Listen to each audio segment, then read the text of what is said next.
Rabbi यस्सिर वला तुअस्सिर वतम्मिम bill खैर वबिका नस्तईन आमीन या रब्बल आलमीन। सैयदना अब्दुल्ला बिन मसऊद रज़ियल्लाहु अन्हु से रवायत है, वो कहते हैं कि जो शख्स ये बात पसंद करता हो कि उसको मालूम हो जाए कि आया वो अल्लाह से मोहब्बत करता है, तो उसे चाहिए कि वो अपने आप को कुरान पर पेश करे। तो अगर वो कुरान से मोहब्बत करता है तो वो अल्लाह से मोहब्बत करता होगा, क्योंकि कुरान अल्लाह ताला का कलाम है। तो ये किसका कौल है? ये किबार सहाबा में से हज़रत अब्दुल्ला बिन मसऊद, ये उनका कौल है। इसमें क्या बात सीखने को है? सबसे पहले बात कि अगर किसी इंसान के दिल में ये बात आती है कि अल्लाह ताला जो है, या मैं अल्लाह ताला को पसंद हूँ कि नहीं, या अल्लाह ताला मुझसे मोहब्बत करते हैं कि नहीं, इस बात का जो जवाब है वो कैसे मिलेगा? उसके लिए हमें कुरान के साथ अटैचमेंट देखनी है कि मेरी अटैचमेंट जो है वो कुरान के साथ किस कदर है, मेरी मोहब्बत जो है वो कुरान के साथ कितनी शदीद है। और कुरान से मोहब्बत जो है वो कैसे होती है? यानी कुरान के लिए उसकी तिलावत करना, उसके अहकामात पर अमल करना, उसके साथ वक्त गुजारना, उसको सीखना, सिखाना, तदब्बुर करना, यानी बहुत कुछ। इन तमाम चीज़ों में जब इंसान इन्वॉल्व होता है और कुरान के साथ उसकी लगन होती है, जुड़ता है, तो उसी कदर उसको अल्लाह से मोहब्बत है। सिंपल ये कहना कि मुझे अल्लाह ताला से मोहब्बत है लेकिन हम कुरान के साथ बिल्कुल भी अटैच नहीं है, तो वो फिर हमारी अल्फाजी मोहब्बत होगी, अमली मोहब्बत नहीं होगी। तो हज़रत अब्दुल्ला बिन मसूद की इस बात से हमें ये चीज़ सीखने को मिलती है। एक और बात इसमें से ये भी सीखने को मिलती है कि अगर अभी तक हमारे दिल में ये सोच कभी नहीं गुजरी, या ख्याल ये कभी नहीं आया कि अल्लाह ताला मुझसे मोहब्बत करते हैं या मैं अल्लाह से मोहब्बत करती हूँ कि नहीं, इस बात को जानने का ख्याल अगर हमें नहीं गुजरा, तो इसमें भी हमारी अपनी कमी है कि हमने कभी बैठ के अल्लाह ताला के बारे में कभी सोचा ही नहीं है। नमाज पढ़ते हैं, 5 वक़्त की ज़िक्र अज़कार तस्बीह करते हैं, लेकिन अल्लाह के बारे में इस तरह से कभी सोचा नहीं है, उसकी ज़ात में कभी गौर व फिक्र नहीं किया, उसमें कभी तदब्बुर नहीं किया, उसकी सिफ़ात में कभी गौर नहीं किया। लेकिन सहाबा के अगर दिलो दिमाग में इस तरह की बातें, इस तरह के ख्यालात अगर आते हैं, तो इससे ये पता चलता है कि उनकी अमली ज़िंदगियों में अल्लाह ताला और कुरान की कितनी शमूलियत है। तब जाके ये बातें जहन में आती है ना। जैसे दिन भर में हमें बहुत सारी चीज़ें हम सोचते रहते हैं, लेकिन ऐसी बात सोचना कि मुझे अल्लाह से मोहब्बत है या अल्लाह मुझसे कितनी मोहब्बत करते हैं, ये उसी के दिमाग में आ सकता है जो इस लाइन पर खड़ा हो, जो अपने आप को इस लाइन पर चला रहा हो, जो दुनियादारी में इतना हद तक इन्वॉल्व है, उसे ये बातें नहीं ख्याल में आ सकती।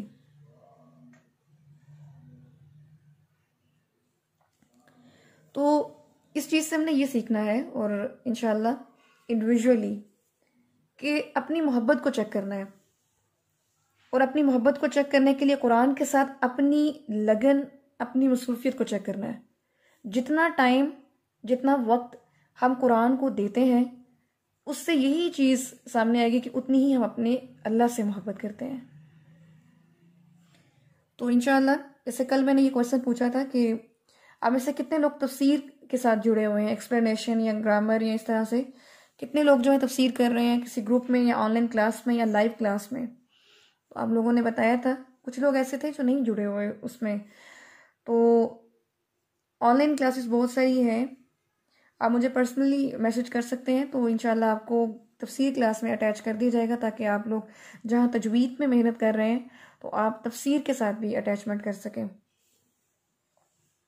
तो आज आपने ये जो चीज़ सीखी है उसमें आपने अमली तौर पे यही बात खुद अपने आप में ये सोचनी है और अपने आप से ये जवाब लेना है, खुद से सवाल करना है और खुद से ये जवाब लेना है कि क्या मैं अल्लाह से मोहब्बत करती हूँ। बहुत सारी चीज़ों से मैं मोहब्बत होती है ना, तो क्या मैं अल्लाह से मोहब्बत करती हूँ? तो इसका जवाब भी हमने खुद लेना है, खुद से, कि मैं कुरान के साथ कितना इन्वॉल्व हूँ, कितना अटैच हूँ, या कितनी इसके साथ मैं मेहनत करती हूँ। तो आज इंशाल्लाह हम स्टार्ट करते हैं मखारिज। और मखारिज में हमने अलिफ से लेके सा तक के पढ़ लिए हुए थे, उनके मखारिज और उनकी सिफ़ात, ये तमाम चीज़ें। अच्छा जी, एक चीज़ मैं आपसे कहना चाहूँगी कल के लेसन के हवाले से। यहाँ पर आयत नंबर थी 68। आयत नंबर 68 में लफ्ज़ आता है फ़फ़अलू मा तुअमरून। फ़फ़अलू, अब देखिए एक फ़ा जो है वो मुतहर्रिक है और दूसरा फ़ा जो है वो साकिन है।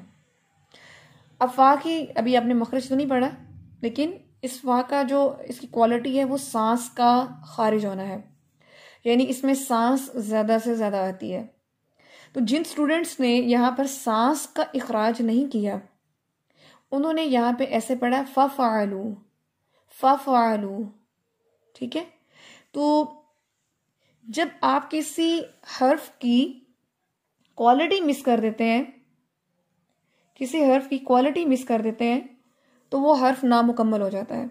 तो हर्फ की मुकम्मल शेप कैसे होती है? एक उसका मखरज, एक उसकी क्वालिटी। ठीक है, अब मैं सुन रही थी लेसन कुछ स्टूडेंट्स का, तो उसमें अभी तक कुछ स्टूडेंट्स ऐसे हैं माशाल्लाह वो कोशिश कर रहे हैं और उनका कोशिश नज़र भी आ रही है, लेकिन आयत में फिर भी वो अलिफ मद्दा, वाव मद्दा, या मद्दा, या अशबाई फतहा, अशबाई कसरा या अशबाई गम्मा में आके किसी ना किसी को मिस कर देते हैं। मुकम्मल तौर पे अभी भी वो इस पर नहीं आए, लेकिन इंशाल्लाह with the passage of time आ जाएंगे। लेकिन सिर्फ आपको ये दोबारा बात करना मकसद ये है कि आप पूरे शऊर के साथ पढ़ा करें, शऊर के साथ। और इसके लिए भी दुआ किया करें कि अल्लाह ताला जब मैं तिलावत कर रही हूँ तो मुझे अपनी गलती खुद नजर आए, मुझे अपनी गलती की फौरन पहचान हो जाए। इसके लिए दुआ एंड कोशिश, सिर्फ दुआ से काम नहीं चलता, दुआ एंड कोशिश। कोशिश ये है कि हमें रूल्स आ रहे हैं और हमें पता चल रहा है कि यहाँ पे क्या हो रहा है। कुछ स्टूडेंट्स जो हैं वो तदबीक करते हुए माशाल्लाह बहुत अच्छा बता रहे होते हैं कि यहाँ पे गुन्ना हो रहा है, यहाँ पे कलकला है, यहाँ पे ये अलिफ मद्दा, वाव मद्दा, सारा माशाल्लाह बड़ी अच्छी टर्मिनोलॉजीज में बता रहे होते हैं, लेकिन तजवीद में उनकी एप्लीकेशन उस तरीके पे नहीं हो रही होती। वो अलिफ मद्दा मिस कर रहे हैं, लेकिन तदबीक में बता रहे हैं कि यहाँ पे अलिफ मद्दा हो रहा है, लेकिन पढ़ने में नहीं पढ़ रहे। ठीक है, तो काइंडली जब आप लेसन याद करें तो एक लफ्ज को पकड़ लिया करें और एक लफ्ज में चेक किया करें, अच्छा क्या हो रहा है यहाँ पे, ये किसको लंबा करना है। और पढ़ते हुए बेशक आप अपनी रिकॉर्डिंग कर लिया करें। एक दफ़ा जब आप पढ़ रहे होते हैं ना, तो बेशक अपनी रिकॉर्डिंग किया करें एक आयत की, और फिर उसको सुना करें। सुन के ये चीज़ टेस्ट किया करें कि जो रूल्स मैंने पढ़े हैं क्या मेरी एप्लीकेशन में वो सब हैं। देखिए ये मेहनत होती है, यही तो कुरान से मोहब्बत और फिर अल्लाह से मोहब्बत है हमारी। और अगर हम कहें मुझे अल्लाह से मोहब्बत है और कुरान के साथ हम इतनी मेहनत भी नहीं कर सकते, तो फिर वो हम मोहब्बत के दावेदार, वो फिर हमारे अमली दावेदार नहीं है। ठीक है, तो इसमें ये चीज़ है कि आप रिकॉर्डिंग कर लें, एक आयत की पढ़ें, फिर उसमें अपने रूल्स देखें, फिर उसको चेक करें, फिर दोबारा रिकॉर्डिंग करें, फिर दोबारा पढ़ें, अपनी असेसमेंट खुद करें।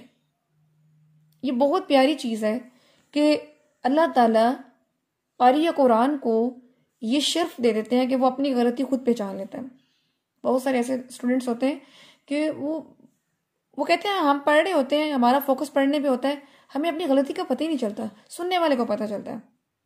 ठीक है, ऐसे होता है, सुनने वाले का फोकस होता है, पढ़ने वाले का फोकस होता है, वो नहीं जान पाता। लेकिन ये स्ट्रगल और ये सोच जब उसके माइंड में होगी ना, तो अल्लाह उसको ये दर्जा भी दे देगा कि वो अपनी गलती खुद पहचान ले। और जैसे ही अपनी गलती वो खुद पहचानना शुरू करेगा, तो वो एक दफ़ा पढ़ने के बाद फौरन रिपीट करेगा, नहीं ये मुझसे गलत पढ़ा गया है, ये मैंने ठीक नहीं पढ़ा, यहाँ ये रूल था लेकिन मैंने इसको लंबा नहीं किया। ठीक है, तो एक तो हम कर रहे होते हैं, एक कर रहे होते हैं बोलने वाली कैपेसिटी होती है, जब हम पढ़ रहे होते हैं हम बोल रहे होते हैं, लेकिन साथ में हम लिसनिंग भी करें, अपने बोलने पर हम समात को भी रखें फोकस कि मैं क्या पढ़ रही हूँ। उसके लिए जैसे मैं अक्सर आपसे कहती हूँ कि आप किसी ऐसी जगह पे बैठे जहाँ पे खामोशी हो, डिस्टर्बेंस ना हो, आप मुकम्मल तौर पे अपने आप को फोकस करते हुए पढ़ें। फिर देखिएगा इंशाल्लाह कि आपके पढ़ने में कितनी जल्दी जो है वो एक तब्दीली आएगी और आप दुरुस्तगी की तरफ बहुत जल्दी जाएंगे, सिर्फ आपका फोकस। तो आज जो हम हर्फ करने वाले हैं वो है जीम। जीम, जीम का लेटर लिखें और सबसे पहले इसका मखरज लिखना है आपने, और इसके मखरज से पहले भी जीम आपने लिख दिए। आपको इसके मखरज से पहले भी मैं कुछ चीजें बताना चाहती हूँ, उसको आप नोट कर लें।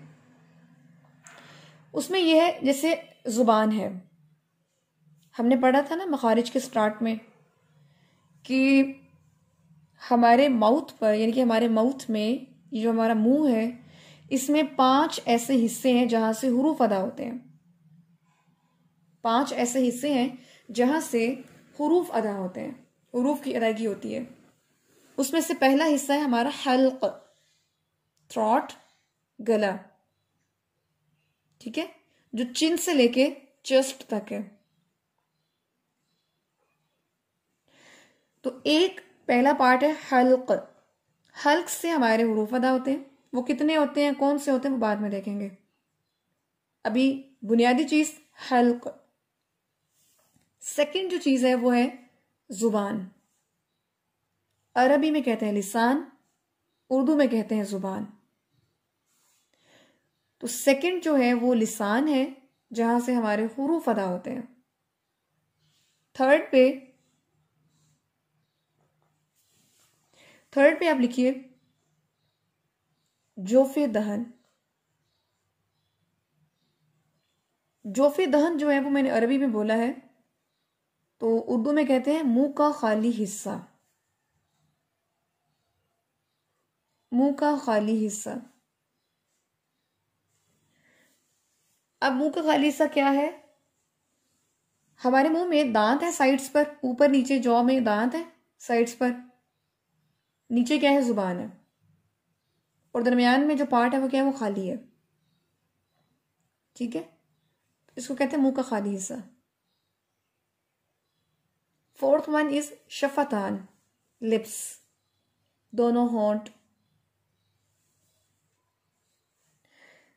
कुछ हुरूफ हमारे शफतान से अदा होते हैं, दोनों होंठ से अदा होते हैं। कौन कौन से होते हैं वो इंशाल्लाह हम आगे देखेंगे। लास्ट, नाक की हड्डी, इसको अरबी जुबान में कहते हैं खैशूम और उर्दू में कहते हैं नाक की हड्डी। तो नाक की हड्डी जहां पे जब हम ग्लासेस पहनते हैं तो हमारी वो सेंटर जो है वो वहां पे आता है।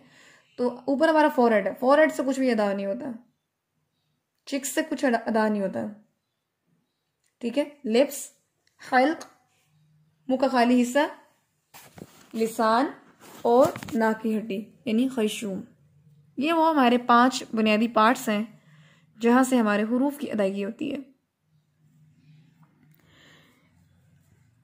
जो जीम का जो लेटर है उसको पढ़ने से पहले लिसान के बारे में हम देख लेते हैं कि लिसान के कितने हिस्से हैं और कौन कौन से हिस्से जो है उसको इन्वॉल्व होते हैं मखारिज में।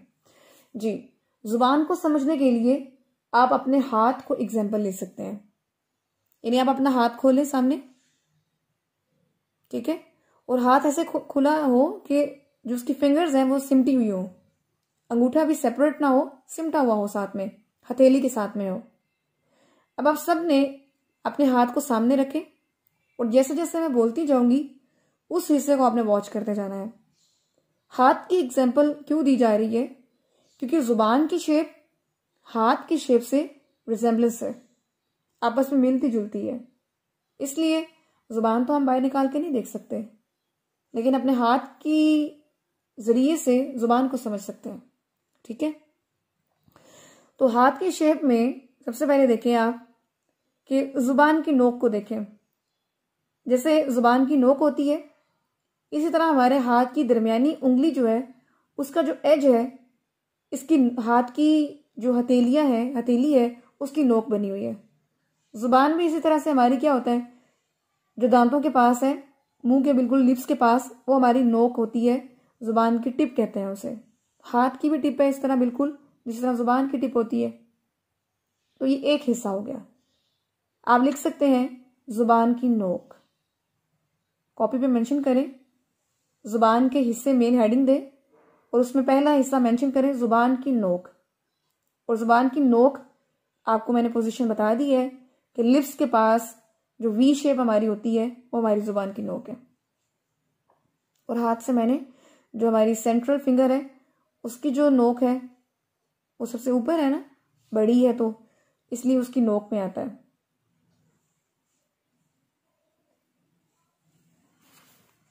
जी, तो इसमें जुबान की नोक के बाद दूसरा हिस्सा आप लिखिए जुबान का वस्त, जुबान का दरमियानी हिस्सा। अब जुबान का दरमियानी हिस्सा क्या है, आप अपने हाथ को देखिए। जुबान की नोक के जो पीछे वाला हिस्सा है ना, ये जुबान का दरमियानी हिस्सा है। ठीक है, हाथ में अगर हम देखें तो हमारा जो ये पाम है, पाम हथेली जो है, ये सेंटर है ना हमारा। इसी तरह से जुबान का सेंटर भी क्या है, वो चौड़ाई में होता है, विड्थ में होता है, चौड़ा होता है। और हाथ की हथेली भी क्या है, फिंगर्स की बनिस्बत हथेली जो है वो चौड़ी होती है, विड्थ में होती है। ठीक है, खुली होती है। इसी तरह जुबान का जो दरमियानी हिस्सा है वो भी चौड़ाई में होता है, विड्थ में होता है। आवाज जो जुबान है वो फैली होती है वहां से। ठीक है, ये हो गया दूसरा हिस्सा जुबान का वस्त, और मैंने उसको एक्सप्लेन कर दिया कि वो फैला हुआ होता है। तीसरा हिस्सा जुबान का है बारीक किनारा। लिखिए जुबान का बारीक किनारा। अब बारीक किनारा क्या है, हाथ की शेप को देखिए। ये जो हाथ की जो फिंगर्स हैं इनको जोड़ के रखिए, सिमटा के। तो फिंगर्स का ये जो साइड है, पहली फिंगर और जो लास्ट फिंगर है, फोर्थ फिंगर, इनकी जो साइड्स हैं ये बारीक है ना, एज कंपेयर टू अगर हम हथेली की साइड्स को देखें तो वो मोटी हैं। तो उनसे कंपेयर करें तो फिर फिंगर्स की साइड जो है वो बारीक है। इसी तरह से जुबान जो है उसकी नोक के साथ जो साइड्स शुरू होती हैं दाएं और बाएं, वो बारीक है। और वो बारीक किनारे जो है वो दांतों के सामने है। अब अल्लाह की कुदरत है कि जो जुबान का बारीक किनारा है ना, उसके आमने सामने क्या है, दांत है। और जब हम फोर्थ पॉइंट पे जाते हैं जुबान के मोटे किनारे पर, तो जुबान का मोटा किनारा वो किनारा जो दाढ़ों के सामने होता है, दाएं और बाएं। और हमारे हाथ की शेप से कैसे, जो हथेली की साइड्स है ना, हथेली फैली हुई है, मोटी भी है, तो उसकी साइड्स भी क्या है, मोटी है। तो बिल्कुल हमारी जुबान जो है उसकी साइड्स जो पीछे है दाढ़ों के सामने दाएं और बाएं, उनके किनारे भी मोटे हैं, इसलिए उनको कहते हैं जुबान का मोटा किनारा। ये हमारे 4 हिस्से हो गए हैं। कितने, जुबान की नोक, जुबान का वस्त, जुबान का बारीक किनारा, जुबान का मोटा किनारा। लास्ट पॉइंट है जुबान की जड़। जुबान की जड़, अब जुबान की जड़ क्या है, जहां हमारी जुबान पीछे शुरू होती है, जुबान की भी एक हद है ना, सिरा है, यहां आके जुबान खत्म हो जाती है। लेकिन जहां हमारे हल्क में जुबान जुड़ी हुई है, जहां से स्टार्ट होती है, वो हमारी जड़ होती है। ठीक है, जड़ ये होती है, दरख्त की जड़ क्या होती है, जमीन के अंदर होती है, जहां से दरख्त शुरू हुआ था। इसी तरह से जुबान की जड़ भी क्या है, हल्क में जुड़ी हुई है, वो उसकी जड़ है।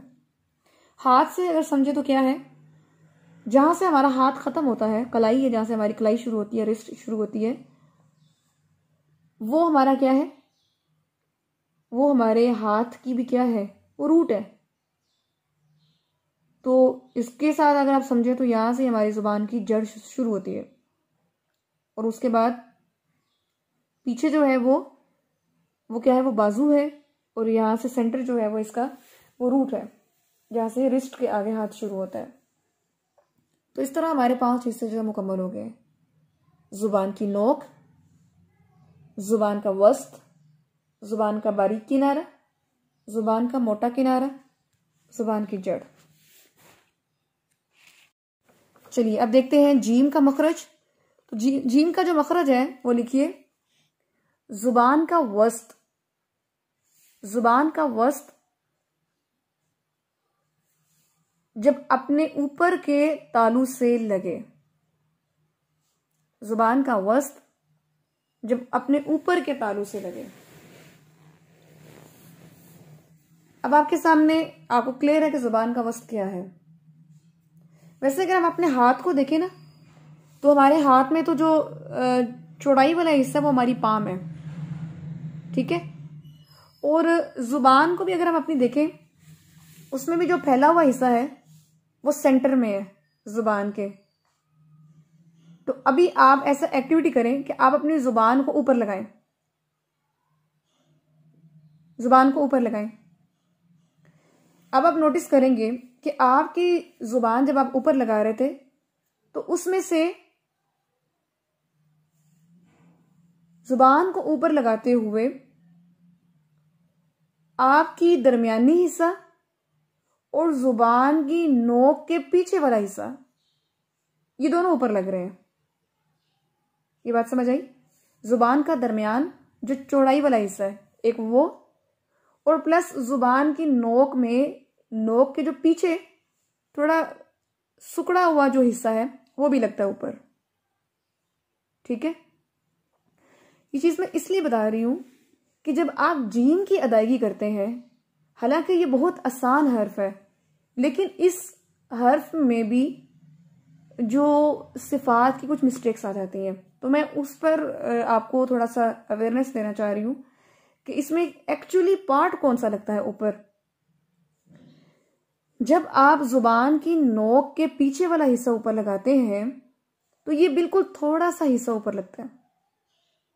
ये बातें आपने लिखनी है। जीम अदा करते हुए आप जुबान की नोक, उसके जो पीछे वाला हिस्सा है उसको थोड़ा सा हिस्सा ऊपर लगाते हैं तो जीम अदा हो जाता है। कुछ लोग इतना दबा के इसको पढ़ते हैं कि फिर जुबान के जो बारीक किनारे हैं ना, वस्त के साथ वाले, वो भी ऊपर लगाते हैं दांतों के साथ, तो वो चे की साउंड बन जाती है, जीम बन जाता है, जी जी। वो इतना दबाते हैं कि उसमें जुबान के बारीक किनारे दांतों के साथ अटैच होते हैं, तो वो चे की साउंड बन जाती है।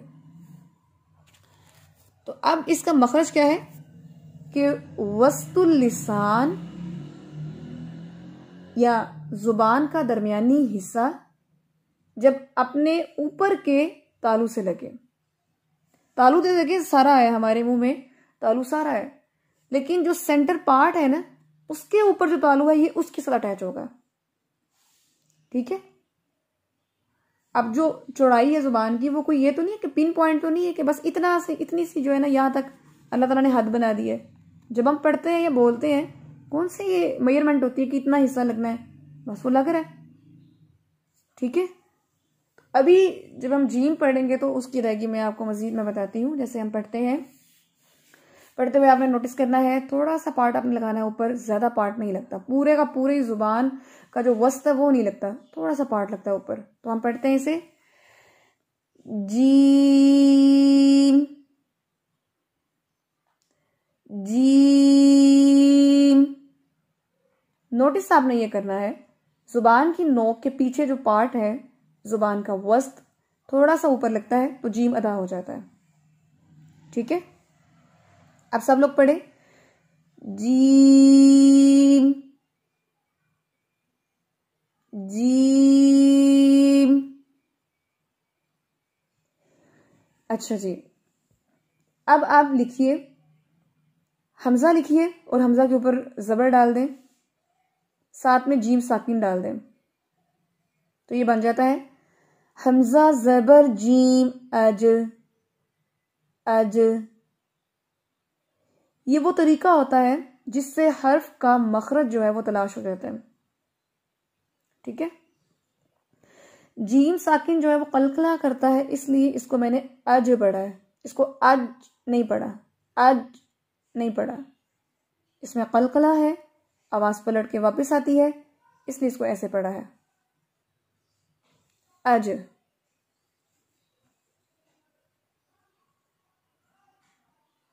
जी, अब इसके मखरज को आप रिवाइज कीजिए। स्टेटमेंट जो मैंने लिखवाई है इसको रिवाइज कीजिए और इसको पढ़ के देखिए। कुरान पाक में मिसाल देखिए, आयत नंबर 67 सूरतुल बकरा, ऐसे आता है, अन अकून मिनल जाहिलीन, अन अकून मिनल जाहिलीन। ये हमने जीम का बिल्कुल थोड़ा सा पार्ट हमने इसको अटैच किया तो ये अदायगी हो गई है। और इसमें गलती कैसे होती है, लाइक अन अकून मिनल जाहिलीन, जाहिलीन यानी बहुत दबा के पढ़ा जाए तो फिर वो दुरुस्त नहीं है। अच्छा जी, अब देखिए तारवुज पढ़ते हुए भी क्या है, जीम आता है ना वहां पे, तो अऊज़ु बिल्लाहि मिनश शैतानिर रजीम, जीम नहीं पढ़ेंगे, जीम थोड़ा सा पार्ट लगाएंगे, मिनश शैतानिर रजीम। ठीक है, चलिए जी नेक्स्ट हर्फ पे आ जाए। नेक्स्ट हमारा हर्फ है हा, हा, हा। अब इसकी अदायगी जो है वो कहां से होती है, हमने जो पढ़ा था सेकंड, बल्कि फर्स्ट पढ़ा है हमने पार्ट, हल्क। इसकी अदायगी को भी फोकस कर लें, हलक नहीं कहना, हल्क, हल्क।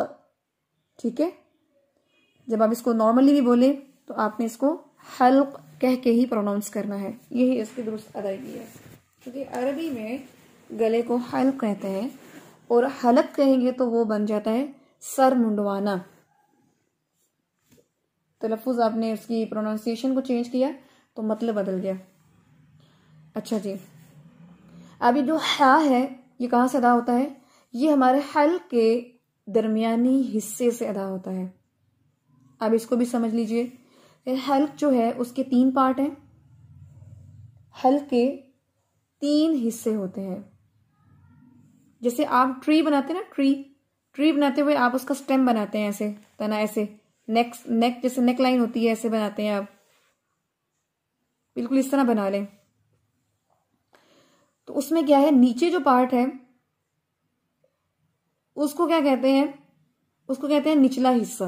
अभी आप ये लिखें, निचला हिस्सा, हल्क का निचला हिस्सा। अब उससे ऊपर जो दरमियानी पार्ट होगा उसको कहेंगे हल्क का दरमियानी हिस्सा। जो उससे ऊपर का पार्ट होगा उसको क्या कहेंगे, हल्क का ऊपर वाला हिस्सा, हल्क का ऊपर वाला हिस्सा। अच्छा जी, अब ये 3 पार्ट हैं और इन 3 पार्ट्स में, तीनों पार्ट से हुरूफ अदा होते हैं। अब आपने वो हुरूफ लिखने हैं। जो नीचे वाला पार्ट है वहां से अदा होता है हमजा और साथ में हा, हमजा और साथ में हा। हा कौन सा है, 2 चश्मी। ठीक है, सेंटर पार्ट जो है दरमियानी हिस्सा, वहां से क्या होता है, आइन हा, आइन हा। जो ऊपर वाला हिस्सा है हल्क का, वहां से अदा होते हैं 2 हुरूफ, गईन खा, गईन खा। टोटल 6 हुरूफ हैं, 3 पेयर्स 6 हुरूफ। और हल्क के कितने हिस्से, 3 हिस्से हैं। ठीक हो गया। अब आप देखें कि हमने हा पढ़ा तो अब आपको हा का मखरज लिखना है। तो हा का मखरज क्या है? हल्का दरमियानी हिस्सा, हल्का दरमियानी हिस्सा। इसकी डोमिनेंट क्वालिटी क्या है? इसकी डोमिनेंट क्वालिटी है सांस का ज्यादा से ज्यादा निकलना, सांस का ज्यादा से ज्यादा निकालना। ठीक है, तो आप पढ़ते हैं इसको ह ह ह। इसकी प्रैक्टिस के लिए बहुत सारी टिप्स हैं। जब आप तेज चलते हैं या आप एक्सरसाइज करते हैं, उसमें आपकी जो ब्रीदिंग होती है वो फास्ट हो जाती है। आप इनहेल एक्सहेल फास्टली कर रहे होते हैं। ये जब आप गर्मियों में ठंडा पानी पीते हैं, उसके बाद जो एक ठंडी आह निकलती है, उसमें भी होता है। ठंडा पानी पीने के बाद हमें ये चीज आती है, हल्क से आवाज आती है इस तरह की सांस की। ठीक है, इसके अलावा जब आप जॉगिंग कर रहे हैं, रनिंग कर रहे हैं, वॉक कर रहे हैं तेज तेज, तब भी सांस चढ़ता है। या आप स्टेयर्स चढ़ते हैं, सीढ़ियां चढ़ते हैं, तो भी, तो उसमें खुद ब खुद जो है वो एक नेचुरली जो है वो आपकी ब्रीदिंग तेज हो जाती है। अभी तो आपको अपना सांस जो है ना इस तरह आपको अंदर से एक्सहेल करना पड़ता है। जिससे आप पहले इनहेल करें, नाक से आप इनहेल करें, उसके बाद आप अपने माउथ से एक्सहेल करें। ठीक है, ये सांस की साउंड है। जितनी आप इसको क्लियर करेंगे इंशाल्लाह उतना ही ये अच्छा हो जाएगा। इसके लिए करनी पड़ती है प्रैक्टिस। विदाउट प्रैक्टिस नहीं आता। क्योंकि हमने उर्दू में जब पढ़ा अलिफ बे ते से पढ़ा, जीम हे पढ़ा, हे नहीं पढ़ा हमें। हमने वहां पे इसकी प्रोनाउंसिएशन पर फोकस ही नहीं किया, ना हमें वहां पे कोई ज़रूरत है और ना ही हमें करवाई जाती है। ये तो सारी अरबी की महारात है कि वो हमें वहां पे ये चीज़ करनी पड़ती है। ठीक है, तो इसके लिए बेस्ट एग्जांपल है बिस्मिल्लाहिर्रहमानिर्रहीम। और फिर कुरान पाक में बेशुमार जगह पे ये आता है। तो इसका जो क्वालिटी है वो सबसे ज्यादा डोमिनेंट है, वो हम्स है। हम्स मीन सांस का इखराज। तो टिप्स मैंने बता दी है। और ज्यादा से मुंह खोल के, बड़ा मुंह खोल के फिर आप इसको पढ़ें और सांस को बाहर निकालें ऐसे। ठीक है, जैसे नॉर्मली बताया जाता है टीथ ब्रश करें, उसके बाद में आप ज्यादा सांस, माउथ जो है वो क्लियर हो जाता है, माउथ साफ हो जाता है। खाना खाने के बाद अगर आप बैठ के कर रहे हो तो आपको प्रैक्टिस नहीं होगी। तब करें जब आप खाली पेट हो और माउथ आपका साफ हो, क्लीन हो। जब आप फजर पढ़ते हैं, सुबह पढ़ते हैं, आप उस वक्त भी जाए नमाज पे बैठ के आप इसकी प्रैक्टिस कर सकते हैं। ठीक है, जरूर 5 मिनट प्रैक्टिस करें इसकी। अगर वॉक करते हैं सुबह टाइम में, जरूर आप वॉक करते हुए अपने सांस को निकालें। ये उसके लिए बेस्ट टाइम होता है एक्सरसाइज का, इनहेलिंग और एक्सहेलिंग का। तो जीम और हा का मखरज हमने देख लिया, साथ में हमने क्वालिटीज एंड टिप्स भी देख ली, और ये चीज़ें मैंने आपको क्लियर कर दी हैं। और इंशाल्लाह आज के लिए ये 2 हरूफ, इनके मखारिज, उनकी सिफात और उनकी प्रैक्टिस आपने तकरीबन 20-20 दफ़ा इनको पढ़ना है। 20-20 दफ़ा इनको पढ़ना है। कुरान पाक में जहां पर ये आए वहां पे आपने फोकस करते हुए इनकी अदायगी को देखना है इंशाल्लाह। चलिए शुरू करते हैं आज की तिलावत। नंबर है 70 सूरह बकरा। जी मैम।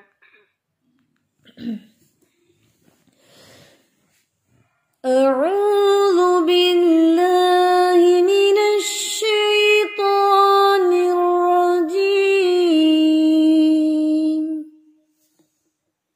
अऊज़ु बिल्लाहि मिनश शैतानिर रजीम।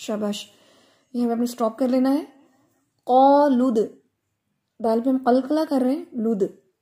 उलना, ईन, जो कि हमें पता है कि हमारे वस्त से अदा होता है, हल्क के वस्त से अदा होता है। इसको हमने ये नहीं पढ़ना क़ालुद उलना, ऊ नहीं पढ़ना, ठीक है। डोंट मेक अ शेप ऊ। तो ये होगा आइन, आइन। आपको डीप साउंड लेके जानी है, ठीक है। दूसरी चीज, आप मुझे ये बताइए कि युबय्यिन पे कौन सा रूल हो रहा है? मैम यहाँ पर इदगाम बगैर गुन्ना, एक चीज मिस कर दी आपने बताने में। इदगाम हकीकी शाबाश, बगैर गुन्ना। शाबाश। इन्नल बकरा तशाबह अलैना। इन्नल बकरा तशाबह अलैना। तशाबह अलैना,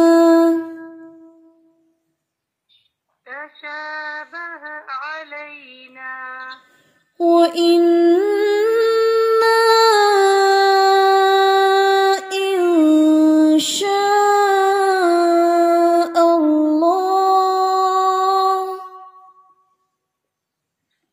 वइन्ना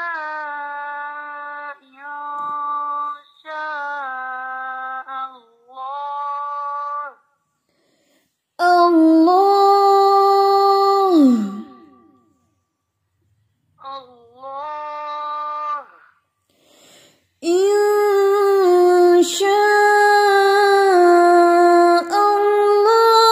लमुहतदून। इंशाअल्लाह लमुहतदून। अल्लाह, हमजा को सख्ती से पढ़ना आपने, ठीक है। इंशाअल्लाह, अ की आवाज आएगी, ठीक है।